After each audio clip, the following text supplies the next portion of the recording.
ఓం శ్రీ లక్ష్మీ దుర్గాయ నమః. తొలి ఏకాదశి శుభ సందర్భంగా గ్రామంలో ఉన్నటువంటి ఆడపడుచులందరూ లక్ష్మీ దుర్గా అమ్మవారికి ఆషాఢం సారి సమర్పించడం జరిగింది. ఈ శుభ సందర్భంగా అమ్మవారి సన్నిధికి చేరుకుని గ్రామంలో ఆడపడుచులందరూ కుంకుమ పూజలు చేయించుకుని అమ్మవారి దేవుళ్ళు అందుకొని సారిని అమ్మవారికి సమర్పించి మరి ఆ ప్రసాదాన్ని గ్రామం అందరికీ పంచడం జరిగినది. మరి ఈ ఆషాఢ మాసంలో ప్రతి గ్రామంలో ఉన్నటువంటి అమ్మవార్లకు ఆషాఢం సారి సమర్పించడం ఒక సాంప్రదాయంగా వస్తుంది. అలాగే మల్లమ్మ అమ్మవారు కేశనకూరు గ్రామ దేవతకు కూడా ఆ ఊరి ఆడపడిసినంతా ఆషాఢం సారితో పాటు పసుపు కుంకుమలతో అమ్మవారికి సారిని సమర్పించడం జరిగింది. మరి గ్రామాల్లో ఉన్నటువంటి ప్రతి ఒక్కరూ మన యొక్క సాంప్రదాయాలను కట్టుబాట్లను గౌరవిస్తూ ఇలా పండుగలు నిర్వహిస్తున్నట్లయితే ఆ ఊళ్ళో ప్రతి ఒక్కరూ ఆనంద ఆరోగ్యాలతో సంపన్నులుగా జీవిస్తారని ప్రగాఢ నమ్మకం. మరి అమ్మవారు 1986లో మరి ఈ ఆలయం నిర్మించడం జరిగినది. అక్కడ ఉన్నటువంటి రావి చెట్టు వయసు సుమారు 500 సంవత్సరాలుగా అక్కడున్న పెద్దలు చెబుతున్నారు. మరి ఆ రావి చెట్టు కిందనే నాగమ్మ అమ్మవారిని కూడా ప్రదర్శించడం జరిగింది. మరి అమ్మవారి ఆలయంపై అయ్యప్ప స్వామి, కుమారస్వామి, సాయిబాబా, మహాకాళి యొక్క ప్రతిమలను ప్రతి దసరాకు అలంకరించడం, మరి విద్యుత్ దీపాలతో మస్తాబు చేయడం ఇక్కడ సాంప్రదాయంగా వస్తున్న ఆచారం.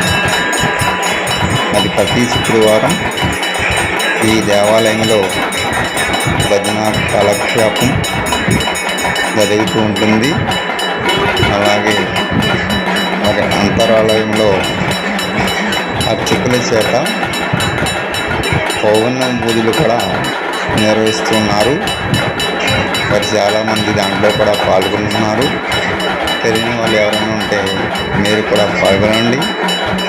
మీ పిల్లలు చదువులు, అలాగే వ్యాపారాలు, వ్యవసాయాలు అన్నీ అభివృద్ధి చెంది ఉన్నతమైన స్థానంలో మిమ్మల్ని ఉంచింది శ్రీ లక్ష్మీ దుర్గా అమ్మవారు. అడిగిన వెంటనే కోరికలు తీర్చే కల్పవల్లి మన అమ్మవారు. లక్ష్మీ దుర్గా నామకరణతో లక్ష్మి అంటే సిరి సంపదలు వెదజిల్లే తల్లిగా, దుర్గా అంటే పాపాన్ని దురాలోచనను దూరం చేసే శక్తిగా అవతరించి ఇక్కడ పూజలు అందుకుంటుందంటే అతిశయోక్తి కాదు.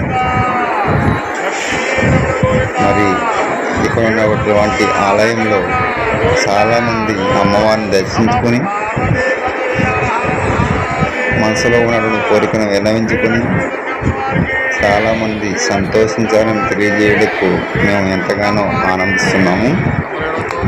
మరి ఇప్పటికీ ప్రతి వారం 10-20 సంఖ్యలో శుక్రవారం తప్పనిసరిగా అమ్మవారిని దర్శించుకున్నారంటే అతిశయోక్తి కాదు. ఎందుకంటే వాళ్ళు వారం వచ్చి దర్శించుకుంటేనే కానీ రోజు గడవని స్థితిలో వాళ్ళు అంత ఐక్యంగా అంత ఇష్టంగా ఆమెను కొలుస్తున్నారు.